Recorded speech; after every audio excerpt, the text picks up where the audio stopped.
ñu jàll. protocole bi moo jox daal loolu nekku ci waaw man je respecte les protocoles. bien sûr man aussi tamit ci dama war. waaw dañ cay sóobu alors bu ñu jugee ci étape boobu ak leeral yooyu nga def ci li nga xam te ne moo aju ci sa wàll gis nga ko un ancien ministre taxaw ci penc mi Ismaïla Madior Fall fa laa bëgg a tàmbale ak yow laataa maa ñëw ci yeneen yi ak na mu waxee njort ni dafa am ay dossier xëy na yu mu gis ni boo moytu dañ ko ubbi. jëm ci moom plainte sax boo xamante ne wax na ko bàyyeekoo ci ki nga xamante ne moom mooy l'actuel garde des Sceaux ministre de la justice di Ousmane Diagne wax ci mbiru corruption supposée waxit ci ay dossiers yoo xamante ne dafa aju ci mbiru bracelet électronique certainement suivre nga ko comme sénégalais yëpp un ministre ancien ministre laa bëgg a wax bi mu waxee am ñu jàpp ni dugal na boppam même perception nga am ci bi nga ko dégloo ni am na lu ci tey sa xel. xam nga sujet boobu. Oui. J'ai suivi l'émission bi mu amee ba léegi am naa ci lu ma metti parce que Sénégal dafa am ay fiisam am ay capitaine d'industrie am yenn sommité ak yenn intellectuels yi suñ leen amee dañ leen war di sublimer di leen protéger parce que domaines yi ñu nekk dañ cee nekk les meilleurs de l'Afrique. Ismaïla c'est un garçon que je connais parce que ñun ñoo nekkandoo woon CDP garab gi. Ouais. avec le feu professeur Iba Der Thiam. Thiam. Il était étudiant à l'UCAD nekkoon le responsable des jeunes du parti man ma nekkoon secrétaire général adjoint nekk le coordonnateur de la convention des cadres du parti dont il était membre kon ma xam ko aussi. Ouais. mu nekk am humilité am xam-xam yaru respecter nit ñi bi ma toogee gis ko muy def émission bi bu fekkoon ne daf maa tàggu woon. du dem ci plateau boobu. lu tax. xam nga lu tax d'abord le contexte ne s'y prêtait pas et en plus dafa am benn forme journalisme boo xam bi il faut que ngeen permettre comme ni ngeen di waxee ci politiciens yi ñuy wax ci yéen yi am na yenn façon journalisme yoo xam ni yi c'est comme la DIC c'est pas des questions c'est des enquêtes parce que journaliste am na nu mu war a poser question am na question yu mu war a poser te nit ki soo ko bëggee nga respecté ko aussi su toogee ci sa plateau am na loo xam ni waroo ko poser bien que déontologie bi ak profession bi may na la même yow nii ma toogee nii ak quelles que soient nos relations sur les questions d'actualité waroo ci am dara loo ragal di ma poser mais li nga ma war a poser dafa am foo ko war a teg quand jiiñu guñ ma dara lu leer waxuñu ma defagul naa dara yu leer kon la ngay dégg yow ca mbedd ma waroo ñëw jël ko def ko comme ay affirmation yoo xam ne man dama ca war a tontu parce que li nga xam ne bi lee accusé guñ ma ci génne guñ accusation defaguñu dossier contre man les bruits de couloir waroo ko jël di ma ko wax parce que aujourd'hui soo demoon nga dégg ñu ni Thierno Lo dey détourné na sàcc na démb benn affaire te kat dikk woowuguma waxagun ko soo toogee ne ma yow il paraît que da ngaa sàcc benn nee nañ da ngaa sàcc benn affaire jëkk nga ma salir déjà manqué nga ma de respect laal nga sama crédibilité ne serait-ce nga toog ne ma nee nañ da ngaa sàcc ca convoqué gun ma waxagun ko gisu ko un dossier les bruits de couloir et les rumeurs un journaliste waru koo jël di ko poser kilifa bu toog ci sa télé. su kilifa toogee ni moom. waaw ci lu wér ci ay connexion damay àggale ay connexion jëm si damay àggale damay àggale xam nga moom ci boppam def na loo xam ne lii bi mu waxee ne dañ ko doon bëgg a corrompre et que diplomatiquement daf ko delloo dama tressaillir parce que Ismaïla c'est un juriste pur et dur li mu xam ci droit man xawma ko mais xam na ni en disant cela mi ngi tombé dans le truc sur le plan pénal sur les problèmes de la concussion ci boppam moom la ñuy tëjee fonctionnaire boo xam ne bii nekk nga di liggéey ci biir administration dafa am deux pans de corruption am na la concussion bi nga xam ne bi c'est active ak bi nga xam ne bi c'est passive bi active moom mooy bi concerné ki ñëw di la jéem a corrompre bi passive mooy yow mi nga xam ne yow lañ koy def te bis boo toogee di nekk fonctionnaire nit ñëw di la jéem a def corruption active boobu nga xam ne bi sanctionné par la concussion moom la ñu ko tuddee kooku warut a génn sa bureau ca jàppoo ko muy benn fonctionnaire sénégalais yi sax ñu ngi def ay erreur mooy da ngay toog fii di liggéey ku mel ni Ousmane Cissé mu nekk un entrepreneur ou bien muy quiconque mu ñëw tabaski jot waa ji même boo ko joxul ay marché joxul dara mu jël xaru tabaski ñëw jox la mbaaw ñëw jënd montre jox la loo ci jël entré nga sur le joug de la loi pénale dañ laa war a jàpp gis nga ces cadeaux qu'on donne là nga naan nit ki waaw sama xarit la maa ngi liggéey ak moom si c'est quelqu'un qui est susceptible demain de pouvoir chercher dara ci sa fonction bi ngay occuper bu la joxee cadeau boo ko jëlee normalement dugg nga ci la concussion passive dañ laa war a traduire dañ laa war a jàpp te kooku ay 2 ans de prison la mën nga ca dem ba ay 10 ans mën nga ci am ay amende ca fonctionnaire yu bëree bëri fii da ngay gis ñu leen may ay montre di leen jox ay xaalis ñu koy jël nit ñi jël ay xarit tabaski di ko wër di ko séddale tous les ministres et tous les fonctionnaires ñu koy jël ñoom ñëpp pénalement dañ leen waroon a arrêté donc moom Ismaïla bi mu waxee loolu surtout nag nga nekk ministre garde des Sceaux kenn ñëw dugg ci sa bureau di la jéem a korom nga bàyyi ko muy ñibbi warut a nekk ba mu ko defee nga waroon a demander à ce que ñu arrêté ko parce que kooku corruption bi mu def corruption active la def dañ ko waroon a jàpp moo tax ma profité ci pour di wax sama mbokk politiciens yi seen bopp su ñuy demati ci yenn plateau yi nañuy armé wu xam fan lañu war a dem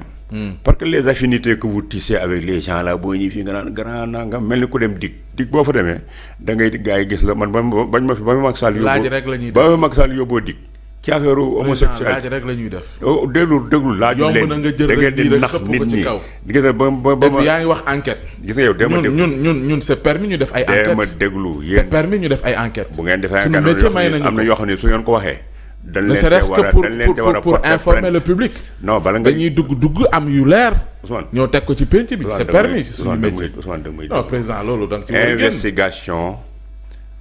enquête laa la wax defal naa mais bu ngeen dee enquête mooy investigation yi ngeen def booy def investigation ak ngay def enquête yow amoo droit yow tey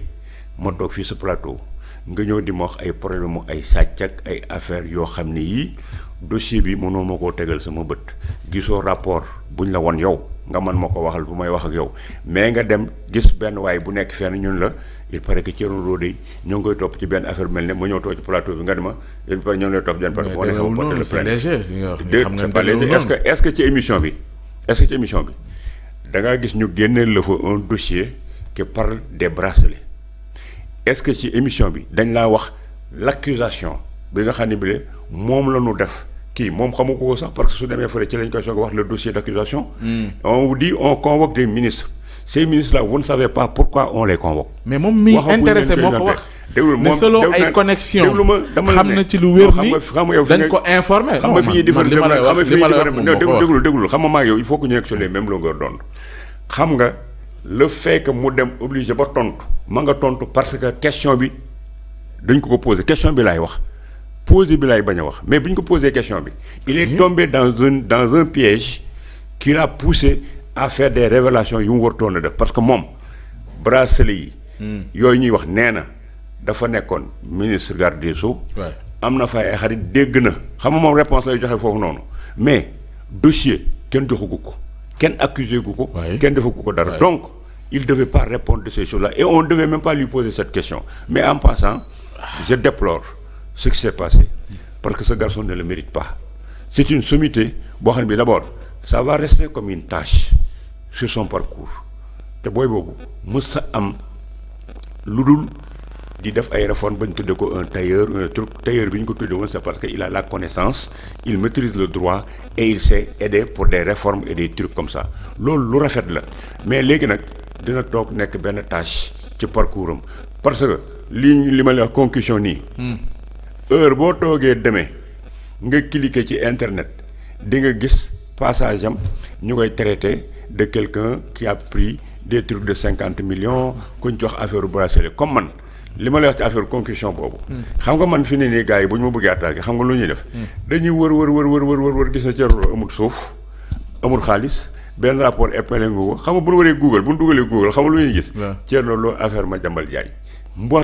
tax ku ma ci attaqué xam nga lu ñuy wax waaye kii na noppi parce que fii la jëloon affaire Madiambal Diagne te ce qu'il ne savent pas gis nga bi affaire boobu ba nga xamee ni kooku dama koy wax suscité ko fii c'est la cellule de la présidence de la République qui avait des problèmes à régler avec Madiambal Diagne ñu jëm si ci élection yi comme man jëloon naa Madiambal Diagne yóbbu woon ko audience ci président Wade ca moo ma ko demandé. parce que dafa xamoon ne man Madiambal xam naa ko ñoo nekkoon CDP ma toog ak moom nii di waxtaan moom mais Thierno Lo est-ce que tu peux m'amener Madiambal man ko wëy ma indi Madiambal à la présidence de la République moo ko Abdoulaye Wade ñoo am entretien ca ci même audience boobu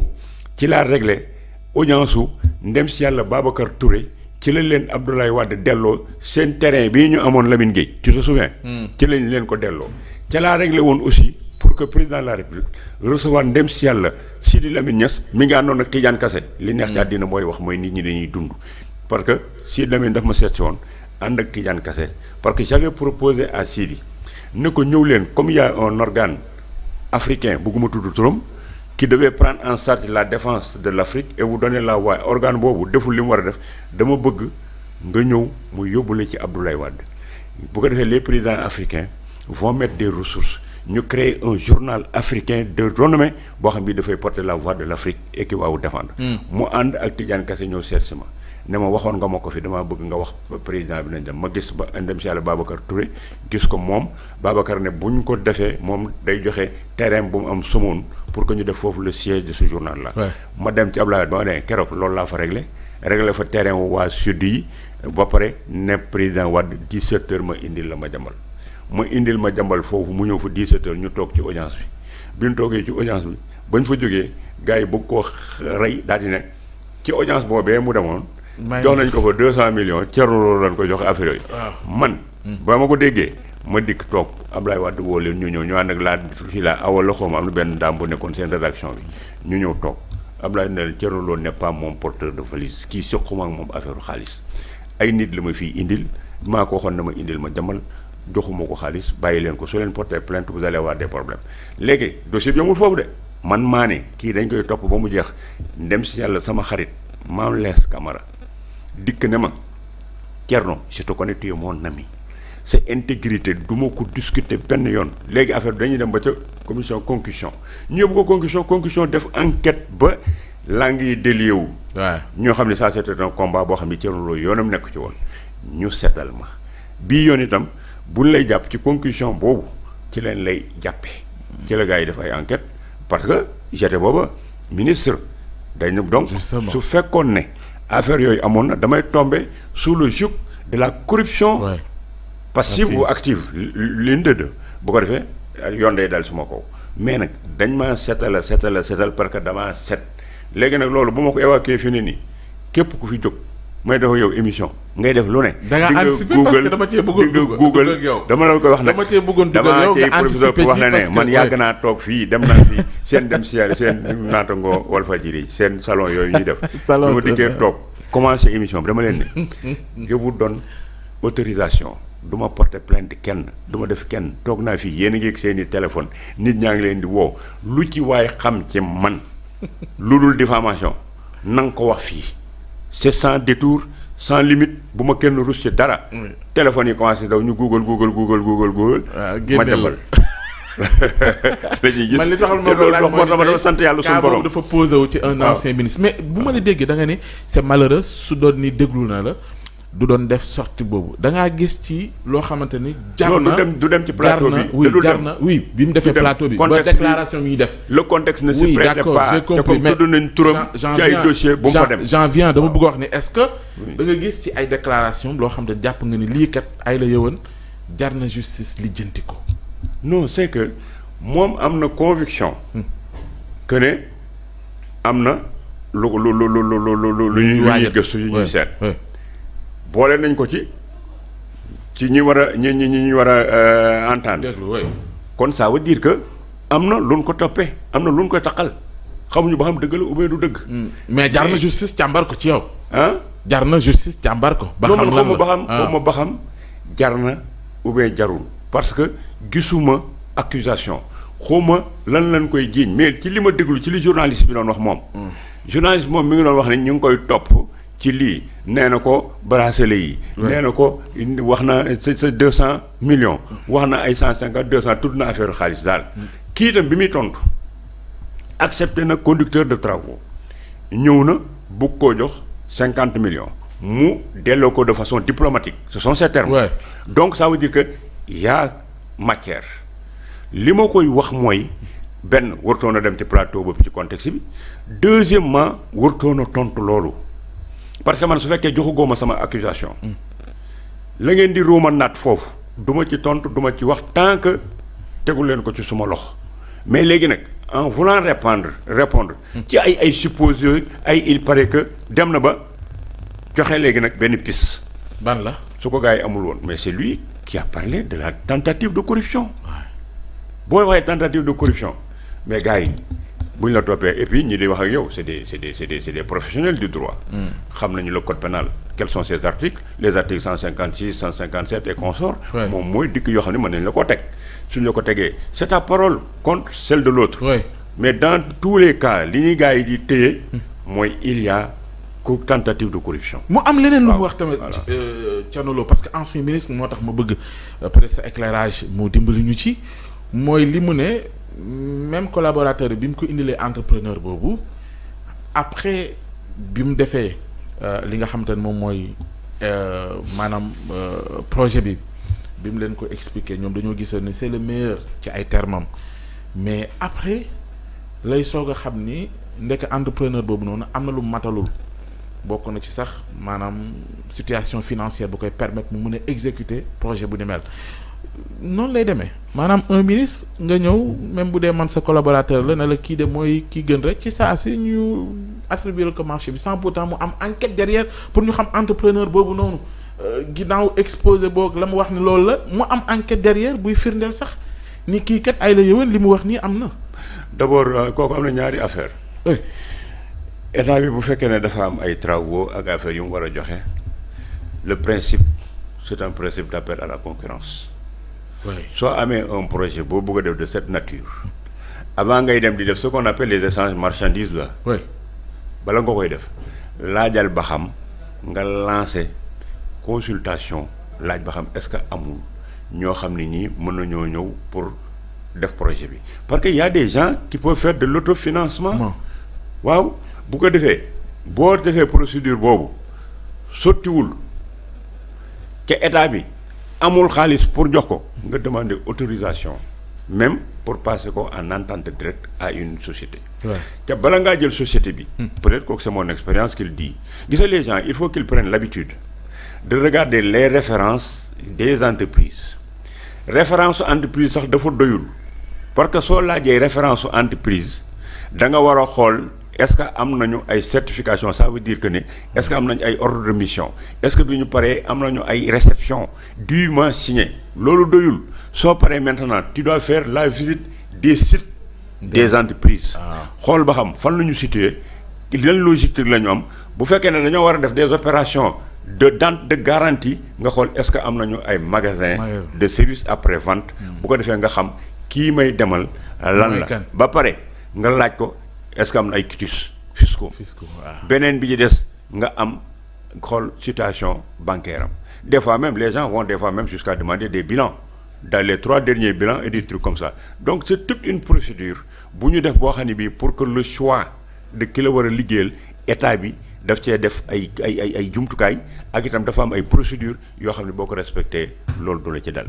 mais nag loolu la ñu toog rek mais nag toog ñu ñëw defal la ay recommandations nga daal di jël nit ki parce que ñëw na rek nee na la bon man bu ngeen ma joxee ça va faire ci croix ci ko ils ont dit que ne affaire bi xam ay 800 millions la waroon a doon. léegi kii ñëw jëm koo def je crois que kooku xawut a diis. et puis c'est des trucs yoo xam ne yow ministre man sama benn conseil dafa maa ñemee def lu mel noonu. kenn sañu ko. ci di ngay doon ministre. kenn sañu ko parce que xamul tax. parce que xamul tax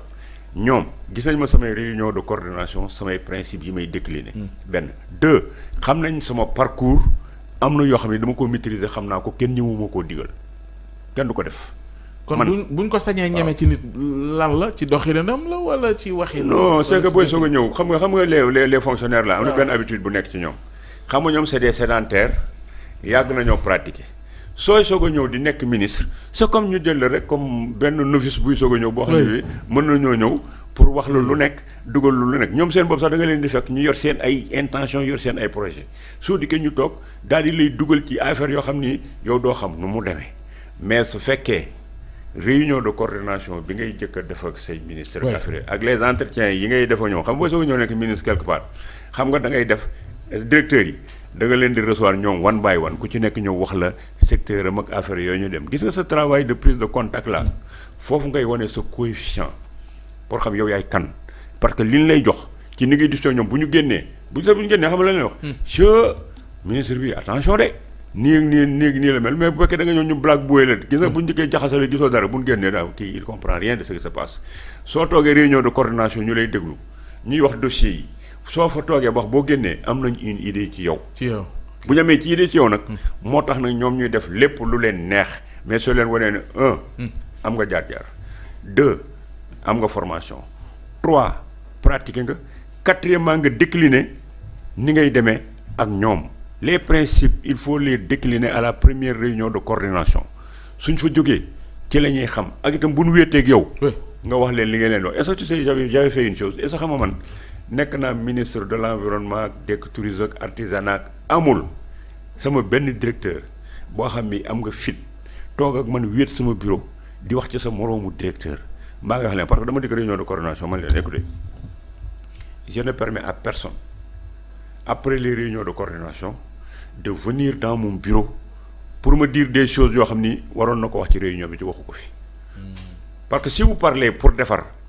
nga xam ne li ngay wax day defar kon fanu toogee ci réunion ba nga ko war a wax su baaxee ñu adopté suñ ko waree amandé ñu amandé ko mais ñu toog ci réunion tout le monde peut prendre la parole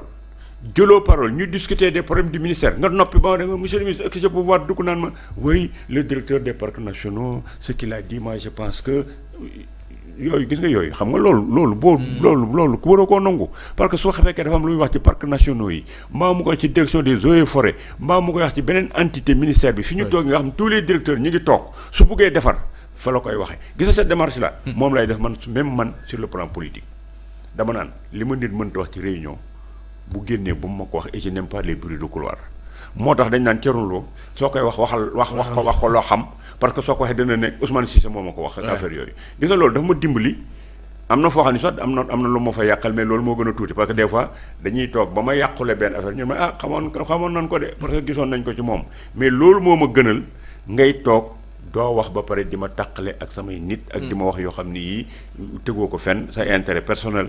ngay dox. kon ministre yi dañ def attention. ministre yi dañu war a def attention seen conseil d'administration yi.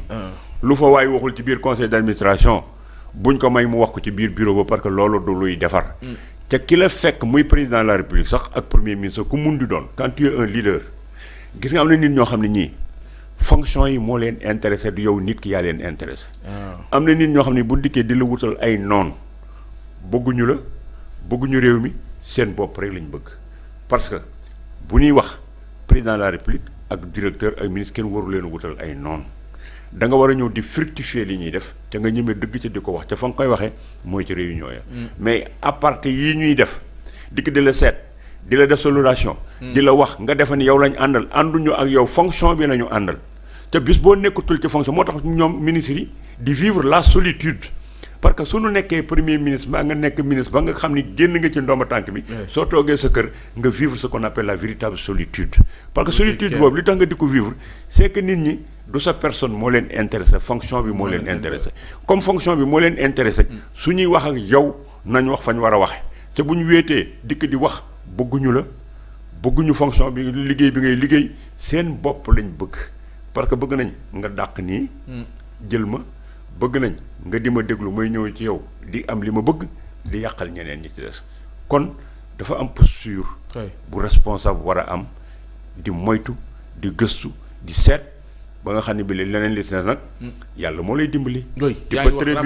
tu peux trébucher mais nag war nga jël ay kii entrepreneur moom gis nga entrepreneur warul di toog ak ay ministre ak affaire yooyu man ba ma ñëwee fii ñu jox ma mbalit mi muy marché de milliards ba ma dikkee bu ma neexoon ma nekk un milliardaire parce que xaalis bi ñu doon def ci mbali mi dafa bari mais damaa ñëw ma woo concessionnaire yëpp ñu ñëw to xam naa danaa amati benn waaye bu mu bindoon ci ki ne ma Thierno Lo yow tu fais je man ko mais je lay wax parce que dama fee def lu ma fi def danaa ko wax kooku waxul ma wax ko léegi ba ma dikkee dama wax concessionnaire yi man leen sama bureau bu ma fa kenn fekk du ma recevoir benn concessionnaire sama bureau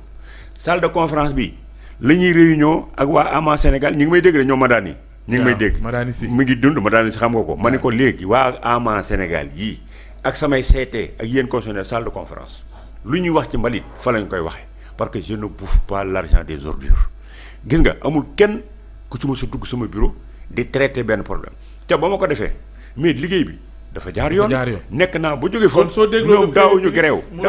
affairisme au sommet de l'état jeex na fi da nga ko naan booba yoon bi affairisme au sommet de l'état mën na fee jeex su fekkee am na la rigueur et le contrôle te ku ci nekk nga appliquer texte yi état du Sénégal nga permettre moom waxati foofu benn affaire gis nga les forums les dialogues les séminaires jëlal benn étudiant nga defloo ko ci benn thèse dana la ci bindal ba doyal parce que on a beaucoup réfléchi on a réfléchi beaucoup de choses mais pourquoi les Sénégalais ne se posent pas la question qu'avons-nous fait des conclusions de nos différentes rencontres mooy ma wax ko ci wolof mooy ba ñu commencé di daje def ay forum ak kay yu dul jeex ay atelier yeeg séminaire yeeg li ñu fi defagun yëpp lan lañ fa tënkoon nañ ko wax lañ fa tënkoon lan lañ ci def bis ni ki tey soo ko xoolee conclusion yooyu lan tënkoon yëpp mi ngi ci biir